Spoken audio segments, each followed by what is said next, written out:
बच्चे? कैसे बैठेंगे? बेटा दूसरे का तीसरा प्रश्न करते हैं आज हम लोग। 25 गुणा 4837 गुणा 40, ये वही है प्रगुण का प्रयोग करके। तो कौन सा ऐसा जोड़ा बनाएं, किसकी ऐसी गुणा करें कि आसानी से हो जाए हल। तो देखो हमें मालूम 25 की 4 से गुणा करने पे कितना आता है? 100 सिखाया था हमने। 5 गुणा 5 गुणा 2 गुणा 2, पता है 25 की 4 से गुणा करने पे कितना आता है? 100। ऐसे 5 की 2 से गुणा करने पे कितना आता है? 10।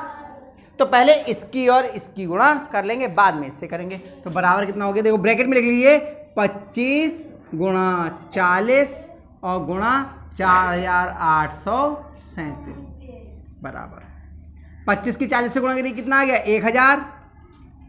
क्योंकि एक जीरो ये वाला आया, एक जीरो ये आखिरी वाला आया, और 25 चौका 100। आप जवानी कर सकते हो, रफ में करने की आवश्यकता नहीं है। और फिर भी अगर आपको कठिन लगे तो आप रफ में कर ही ले, आराम से हो जाएगा। ठीक है, गुणा 4837। अब देखिए 1000 की 4837 से गुणा करनी है, तो आखिरी वाले जीरो तो ऐसे ही लगा देते हैं, जितने भी शून्य, 1 2 3, ये 3 शून्य लग गए। यहां कितना बचा? 1 की 4837 से गुणा करेंगे तो कितना आ जाएगा? 4837, यही आ जाएगा 4837। ये आपका उत्तर होगी। इतनी बड़ी गुणा थी और गुणा नहीं की, ऐसे ही हो गया, जवानी ही हल हो गया।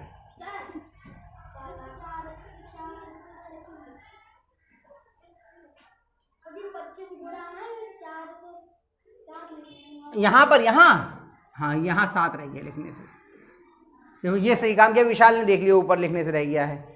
हम बोलते रह गए, लिखने से भूल गए। हम देख लें है 37 ही है। ठीक है, यहाँ लिखने से भूल गए हम। ठीक है, याद तो हो गई थी संख्या हमें, यहाँ लिखने से भूल गए। चलिए तीसरा सवाल, वितरण प्रगुण का प्रयोग करके निम्नांकित में से प्रत्येक का गुणनफल ज्ञात कीजिए।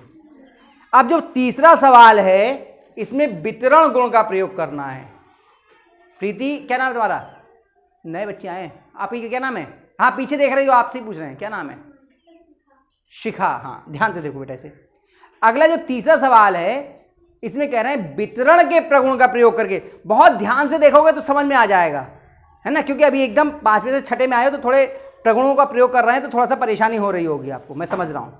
पहले समझ लेते हैं हम लोग वितरण प्रगुण क्या था। याद कीजिए कि हमें ए की गुणा करनी है बी प्लस सी से। वितरण प्रगुण लिख देता हूं यहां पर, वितरण प्रगुण। तो इसका मतलब क्या होता है कि ए की बी से गुणा करिए और ए की सी से गुणा कीजिए और दोनों को जोड़ दीजिए। ये एक ही बात है, ए की बी से गुणा करिए और बी ए की सी से गुणा करके दोनों को जोड़ दीजिए, वो ए की गुणा बी प्लस सी की गुणा के योग से करने के बराबर हो जाएगा। सही है। अब देखिए इस प्रगुण का प्रयोग करना, देखिए कैसे करते हैं, और सवाल कितने आसान यूं चुटकियों में हो जाएंगे, देखते हैं हम लोग। देखिए पहला सवाल, तीसरे का पहला क्या है? 487 गुणा 1008। अब इसमें ये देखते हैं जब वितरण के प्रगुण का प्रयोग करना है तो क्या कोई संख्या ऐसी है जो 10 के, 100 के, 1000 के, 10,000 के, इसके बहुत आसपास हो। बहुत आसपास, 1000 से 2-4 आगे, या 1000 से 2-4 कम, या 100 से 2-4 ज़्यादा, या 100 से 2-4 कम, या 2000 से 5000, 10,000 से 2-4 ज़्यादा या 2-4 कम। ऐसी क्या कोई संख्या है इसमें? देखो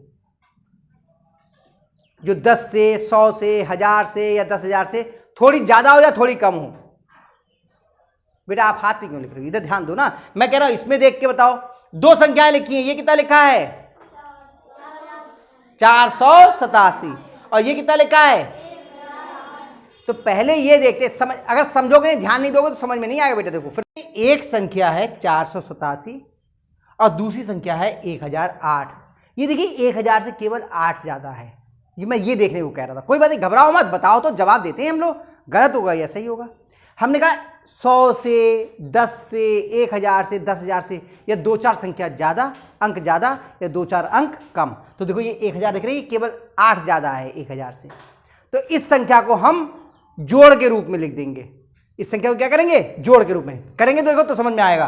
देखो क्या करते हैं हम, 487 गुणा, इसे लिख दिया हमने 1000 धन 8।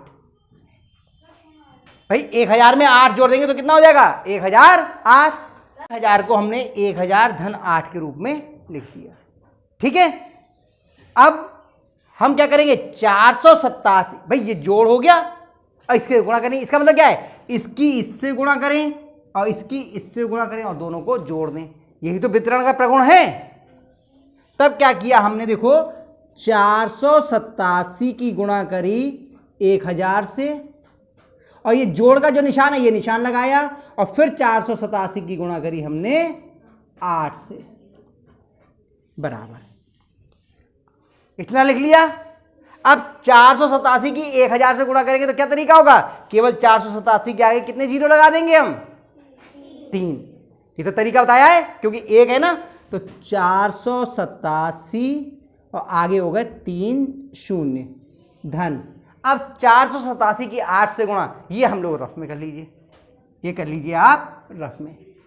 487 की 8 से गुणा, 8 सत्ते 56 का हासिल लगा, 8 64 और 5 69 हासिल लगा 6, 8 चौक 32 और 6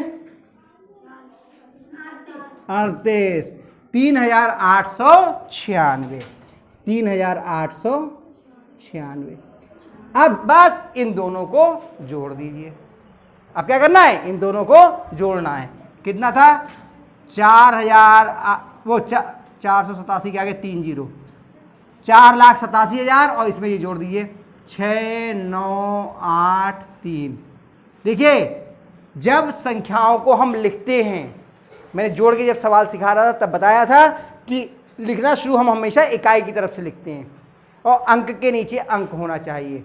अगर अंक इधर उधर हो जाएंगे तो आपका जोड़ गलत हो जाएगा। थोड़ा दूर दूर लिखते हैं, अंक के नीचे अंक आना चाहिए, बिल्कुल ऐसे, और इकाई की तरफ से लिखना शुरू करते हैं। ठीक, जोड़ लीजिए 6 9 8 7 और 3 10 का शून्य हासिल लगा 1 और 8 9 और 4, कितना आ गया? 4,90,896। ये सवाल आपका हल हो गया। ठीक है, एक और कर दूं या चलो पहले इतना उतार लो फिर करूंगा मैं, क्योंकि जगह भी नहीं है, फिर साफ करके तब करते हैं।